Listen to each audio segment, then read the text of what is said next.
It'll work. So, Jason, 2050C, Zosma, The Arrival. Let's talk about The Arrival. Okay. So, comic books. Love, always love comic books, but never made one before. So, I was kind of existing within, I got to get you the Kane White cover. Oh God.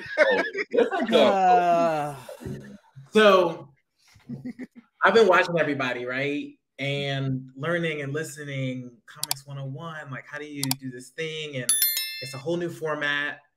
And so instead of starting with a new story, I started with an adaptation of the prologue. But in novels, you can only write from one character's perspective, otherwise it gets really confusing. So with the comic, you get to see more than just what Alistair knows. You get to see what's actually happening. And this is how the apocalypse begins. And so you're really seeing what the catalyst is for what happens in 2050Z. And this is just one comic. All of the origin characters are going to have a comic that frame out what happens before you get to 2050Z. So like next to be Florence, and every character experiences a major disaster that basically leads to the apocalypse. So this is the beginning. The Arrival is the catalyst, and then there's all these other stories that happen before and after that follow each of the individual characters, and they'll all be in comic book format. So I'm kind of taking a pause on writing the novels right now to give people the visuals and the color, and even though The Arrival's black and white, but give people the visuals and that kind of like cinematic experience. Yeah, which is super exciting. And just the black and whites alone. That is gorgeous. I love the detail. Yes. Detail and depth. I'm a sucker for. I'm like you, Spartan. I'm a sucker for detail. It's layout for me, because layout is a big component of telling the story, even on a particular page. It's how those panels are laid that lets you decide if you're going to which you're going to focus in on. I'm huge on that. Been that way for years. Goodness. There's always a flow to it, and you can tell when it's come certain comics and Mike, you probably knows as well. You've seen it. I've seen it in your comics where it's always got to be a flow, where your eyes will always go to the next scene and the next scene and the next scene, and there's not a break. It is like a flowing story, and I love seeing comics like that. So when I saw yours, I was like, oh, I like that. I need to go read. I need to go back. I'm behind. I'm probably the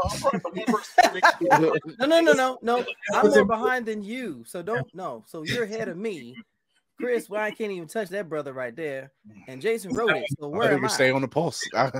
Well, the important part about this comic is that for anyone who's ever heard of Lost Children of Andromeda and knew that a 700-page book was too much for them, you can start with The Arrival. It's going to give you, it's a full story, right? It's the beginning, middle, and end.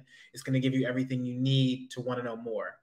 And I think that's really important, which is why all the different character stories will you'll see cameos and you'll reference different things that happen in other comics in the other ones. So, and honestly, I have a lot of crossover with a lot of my fellow amazing BIPOC creators.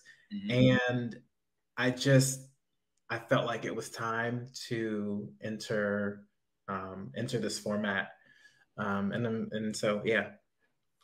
I've got bags and boards ready. That's all I got. I've got bags and boards ready. I've got a box to put it in. Let's go.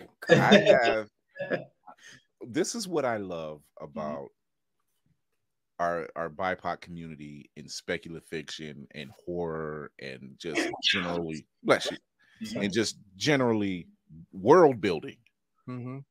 I've seen, not just on this platform, but on other platforms, many creatives, POC creatives, who have created these worlds. It's not just baseline characters and everything.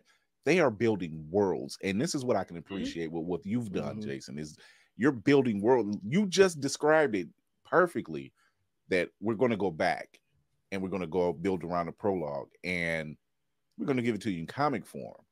So now, not only are you getting a novel, you're getting a comic. Mm-hmm.